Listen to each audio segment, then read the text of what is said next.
Hello guys, আবারও হাজির হলাম আমার সান্টা ভাইকে নিয়ে। হুটহাট প্ল্যানগুলো সবসময় মনে হয় সুন্দরী হয়, তেমনই এক হুটহাট প্ল্যান মাথায় নিয়ে বেরিয়ে গেলাম আমাদের গ্রামের বাড়ির উদ্দেশ্যে। গ্রাম থেকে ভাইয়েরা কল দিয়ে বলল আমাদের গ্রামে বৈশাখ মাসে সেই বুড়ি পূজার মেলাটা উদযাপন হচ্ছে। মেলার কথা শুনে নিজেকে আর আটকে রাখতে পারলাম না, তাই দুই ভাই মিলে বাড়ির উদ্দেশ্যে রওনা দিলাম।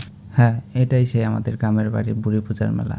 এই মেলাকে ঘিরে রয়েছে আমাদের অনেক ছোটবেলার নানা ধরনের স্মৃতি। এখন হয়তো সেই আগের মতো করে মেলা হয় না, তবে মেলায় ঢুকলে সেই আগের স্মৃতিগুলো মনে পড়ে যায়। বাবার হাত ধরে কতবারই না আসতাম এই মেলায়, কত কিছুর জন্য বায়না করতাম।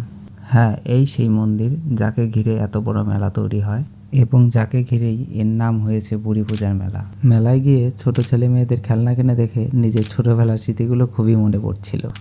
ভাতিজা আমার খেলনাগুলো দেখে তো খেলাই শুরু করে দিয়েছে।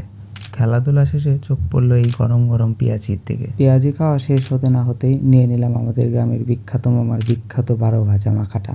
খাওয়া দাওয়া শেষ, এবার সব ভাই বাজারদের সাথে দেখা করে বিদায় নেওয়ার পালা। ধন্যবাদ ভিডিওটি দেখার জন্য। দেখা হবে অন্য কোনো ব্লগে অন্য কোনো একদিনে।